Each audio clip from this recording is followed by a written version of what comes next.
A fraud? Injury-prone? Snake? Imagine coming into a club with so many expectations, and just when things were supposed to click, these words happened. For many others, these comments would be the start of the end. But for this kid from Normandy, he made what was supposed to be the end a new beginning. This is the story of Ousmane Dembele, a boy who was forced to become a man when he was only just a kid at Barcelona and had the hunger from his early days taken off him. Before we get into Dembele, hit that subscribe button to Futbol Historia if you haven't yet for more content like this. There was no denying his talent from an early age. After early spells at ALM Evreux and Evreux FC 27, Dembele joined Rennes in 2014, and just 1 year later, after impressing with the youth teams, Dembele was ready for the big jump. He made his debut coming on as a sub versus Angers, and in his first start versus Bordeaux, Dembele was off the mark. He followed this up with an assist in his next game versus Stade Rennes. And he was so good that by the end of his first, Dembele had racked up 12 goals and 5 assists in 26 league games for Stade Rennes, 17 goal contributions as a teenager, and the hype around him was already building. So much so that his first season as a pro for Rennes proved to be his final one for the club. Borussia Dortmund signed Dembele for a €35 million fee, and in turn, the young Frenchman continued delivering the performances that made him a breakout star in the first place. He was impressive in every competition he played for Dortmund that season, contributed to the team winning the DFB Pokal with a goal in the final. He racked up 30 goal contributions, which was 10 goals and 20 assists in 49 games that season, and by the end of the 2016-17 campaign, Dembele was on the move again. This time to an even bigger club, but it also became the move that would change his career. He signed for Barcelona right after the club had lost Neymar to a world record transfer fee to PSG, and this in turn put all the pressure on Dembele. You could already see the cracks starting to show. A usually confident player failed to impress with his ball-juggling skills in front of his new crowd.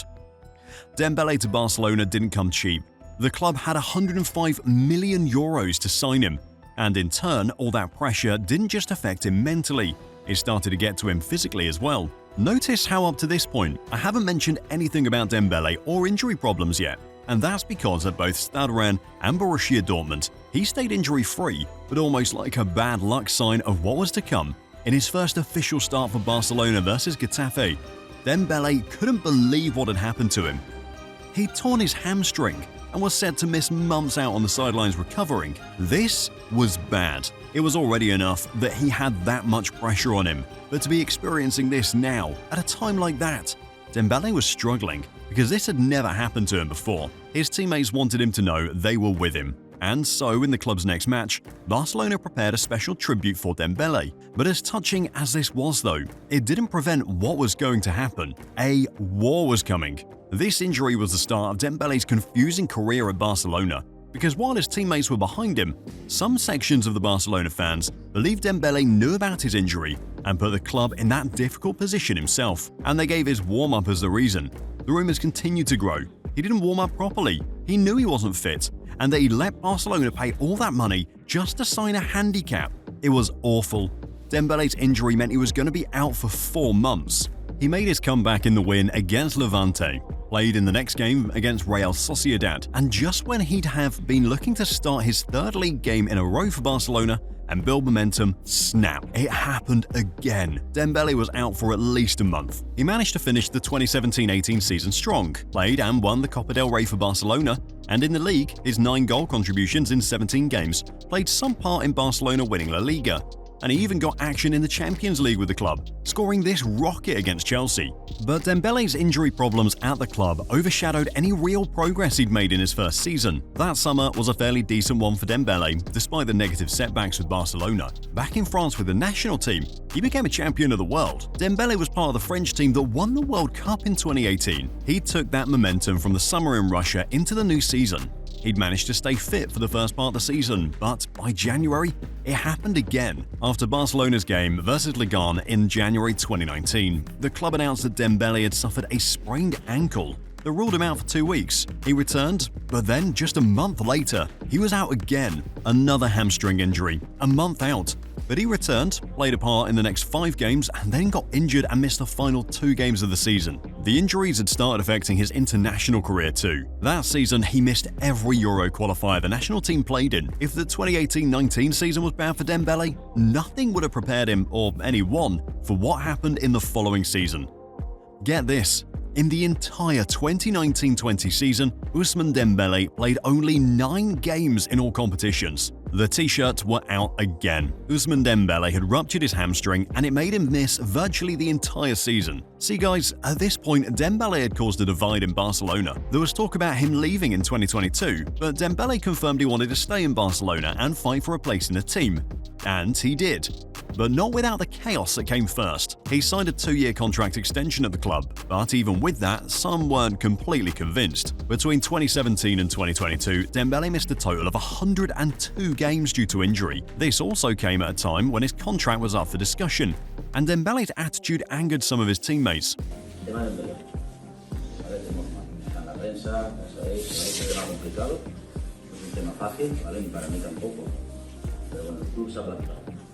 Estamos aquí, somos una familia y tenéis que saber que el club cree que le está tomando el pelo, el representante, o renueva o se busca más. It's Barcelona's policy. The players have to let the team know if they're going to renew or not. And when Dembele didn't do it, combine this with his fitness issue, and it wasn't going to end well. In the end, he signed a 2-year deal at Barcelona, but in the summer of 2023, Dembele was in the news again. And this time, he'd given the team the ultimate low blow. Toujours parler du Paris Saint-Germain et je me suis dit c'est le moment de venir ici à Paris, en France, chez moi. Et puis voilà, je suis content et j'espère qu'on va faire de grandes choses ici. He'd chosen to sign for PSG after the drama in the summer. And just thinking about it, the club and the fans were pissed.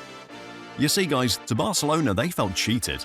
It was like they'd done everything for Dembele, and in return, he chose to pay them back like this? Awful. They'd worn shorts to support him during 2 injuries. Time after time, even when he got injured, they still believed he'd be able to find a place in the team. Under different managers too. The support was still the same.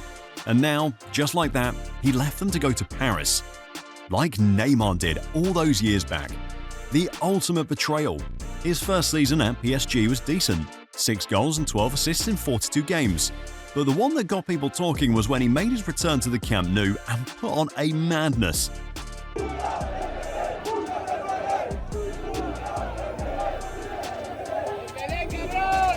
Right from when he arrived for PSG's quarter-final clash against Barcelona in the second leg, they were giving him the Luis Figo treatment, the type reserved for the players they called snakes, the ones that betrayed the club. And in a crazy twist, Dembele matched that energy with a performance to remember. He added this goal at the Nou Camp to the one he'd scored at the Parc des Princes in the first leg. Dembele really did score home and away against Barcelona, and he had the fans on the edge. It's almost as if he was playing with a point to prove. Dembele was always getting injured at Barcelona, but somehow at PSG, the only injury he had in his first season was a minor strain that kept him out for days, not even a week. Was he doing it on purpose then? No. Coming back to France, to PSG, for the first time in a long while, Ousmane Dembele looked happy, and like he meant it. Dembele was talking about his relationship with Luis Enrique here. Comme il l'a dit en conférence de presse, on n'est pas frères, on n'est pas père, bro, ouais, c'est ça. C'est une relation entraîneur-joueur. You see, it's like Luis Enrique believed in Dembele and knew how talented he was. He just wanted him to show it on a consistent basis for PSG. Coming to his new club, the plan was for Dembele and Mbappe to strike up a partnership in attack. But in the summer of 2024, into the current season now, the plan changed. Mbappe made the move to Real Madrid and suddenly, it put Dembele in a position he'd never been in all of his career. He'd now become a leader. You see, in the dressing room now, even though he'd only been at the club for just 1 season, Dembele had now become one of the senior voices in the team. Why? Well, with Mbappe gone, PSG had changed the structure of the club. They'd gone from signing the big names for commercial value, who didn't help the team, to signing young players, the likes of Desiree Doué and João Neves, as well as trusting the academy too. Players like Warren Zaïre-Emery had now taken up more important roles in the team. What this also meant was that a player like Dembele at 27 was no longer a kid. Suddenly, he now had to become a leader in the team, and for the first few weeks, it seemed like he was enjoying it. At the start of the season, Ousmane Dembele was in red-hot form. He had 8 goal contributions in his first 6 games of the season.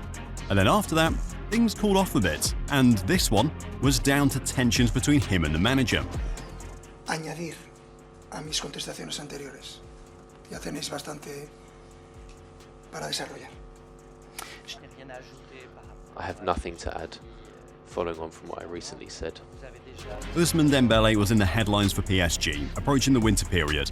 But this time, it was for the wrong reasons. He'd been dropped completely from the PSG team that travelled to face Arsenal in the Champions League. And this time, it was more down to attitude problems than anything else for Dembele. He fixed up regardless and enjoyed a bit of a dry patch. But midway through November, up to the time of recording this, Dembele has been unstoppable. A hat-trick in the Champions League. Doesn't even tell half the story. Amongst players in the top 5 leagues in Europe, no one has scored more goals than Dembele since the start of 2025. 15 goals in 8 appearances. It gets even better. He has a goal ratio of 40.92 minutes per goal in 2025, and that's unmatched by anyone. Think about it. The likes of Mbappe, Salah, and Vinicius Jr. These guys don't match up to Dembele in terms of goals since the new year. Overall, again as of the time recording this, Dembele has 29 goal contributions in 28 games this season. That's more goal contributions than games played, the first PSG player to pick up back-to-back hat-tricks. You get the point, he's been in terrific form. On top of all of this, he's performing well and staying fit. And that, first off, has to be the biggest improvement with Dembele. He's finally found the consistent run of games in the team, and now you've got a feel for Barcelona at this point. He's shown at PSG what Barcelona paid all that money for back in 2017, the crazy potential. Dembele is finally performing at the level Barcelona, the fans and the club projected he would, just not for them. See, it's no doubt that he was a talented player, with the speed and dribbling ability to get past any opposition. The only issue with Dembele at the time was that he lacked the final product sometimes, and the composure and decision-making in key moments. It seems like all of that has suddenly just clicked for him, but in reality, it's not sudden, it's predictable. You see, at PSG, Dembele isn't just experiencing the challenge of becoming a leader in the locker room, he's also experiencing another one. Something, again, he never had at any of the previous clubs he played for. And this one is down to Luis Enrique. Luis Enrique has challenged Dembele to become the best version of himself. It might be smooth sailing now, but from the period he was dropped for the game against Arsenal, Dembele had to fight his way into the team. From midway through October to midway through December, Dembele only completed a full 90 minutes twice in 8 games. And this wasn't down to injuries. Luis Enrique simply wanted to push Dembele to become a better version of the player he was. And it worked. Now he's a solution. Tactics-wise, Dembele is thriving off a new system Luis Enrique is deploying him in. Whether at Rennes, Dortmund or Barcelona, Dembele has always played down the channels, either right or left wing.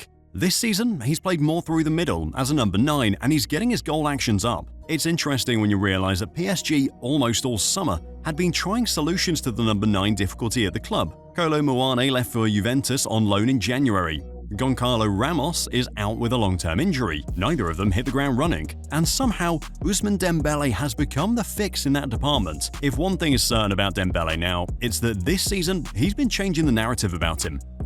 Hospital FC, always injured and never fit for long spells. Into his second season at PSG now, and his injury bill is even cleaner than when he began his career.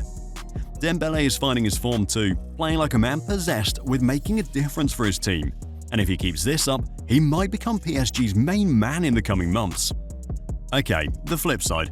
While Dembele has been finding his form recently, particularly in the first half of the season, his French teammates struggled. Kylian Mbappe might be making the headlines for the good stuff now, but at the start, it was bad. And you want to find out just how bad Kylian Mbappe was? Well, it's all in the next video.